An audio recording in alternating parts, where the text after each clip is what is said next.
최근 중국이 자국 내에서 영업하고 있는 외국계 기업 옥죄기 행보를 강화하고 제공해왔던 경제 정보를 비공개하기로 결정하는 등 압박 수위를 점점 높이는 모양새입니다. 중국 시장조사기관인 윈드가 최근 계약이 종료된 국제연구기관과 외국계 정보업체와 재계약을 거부한 것으로 외신에 보도되었습니다. 윈드는 경제 정보를 제공하는데 이를 기반으로 중국에 투자하는 외국계 기업과 투자자들이 타격을 입을 수 있습니다. 이에 더해 지난달에는 미국 컨설팅 회사 베인앤드 컴퍼니 상하이 사무소에 대한 기습 조사가 있었으며 미국의 기업 신용조사 업체 민츠그룹 베이징 사무소에 대한 압수수색과 중국 국적 직원 5명 연행, 그리고 딜로이트도 중국 국영 자산관리업체의 회계 업무에서 불법 행위가 발견됐다는 이유로 벌금과 함께 운영 중단 처분을 받았습니다. 미국 최대 메모리 반도체 기업인 마이크론 테크놀로지 또한 중국 당국의 안보 심사에 직면해 있습니다. 최근 중국의 외국계 기업 탄압을 아우르는 키워드는 정보입니다.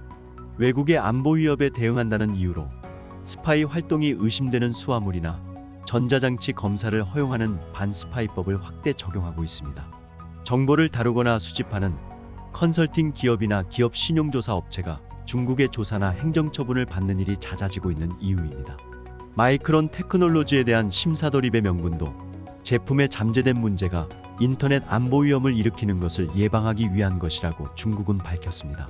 탄압의 배경엔 격화되는 미중 경쟁이 있는데 지난해 10월 조 바이든 미국 행정부는 첨단 반도체 장비 분야의 대중국 수출 통제 조치에 나섰으며 일본과 네덜란드가 동참의 뜻을 밝힌 상태입니다.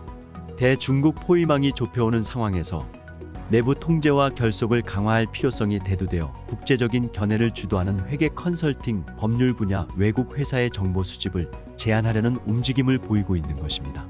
류어 중국 국무원 부총리는 지난 1월 세계경제포럼 연설에서 중국에 대한 외국인 투자를 환영하며 중국으로의 문은 더 열릴 것이라며 전면적인 개방을 촉진하고 개방의 수준과 질을 향상시키겠다고 밝혔지만 최근 중국의 행보와 전혀 맞지 않는 발언입니다.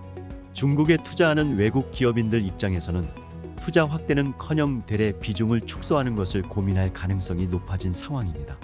중국에 30년 이상 투자한 벤처 투자가 게리 라이셸은 월스트리트 저널에 중국을 이해하는 것을 더 어렵게 만들수록 외국 자본은 중국 시장을 덜 매력적으로 볼 것이라고 말했습니다. 미국 상공회의소도 중국 당국의 조치는 사업을 둘러싼 불확실성과 위험을 극적으로 증가시킨다고 밝혔습니다.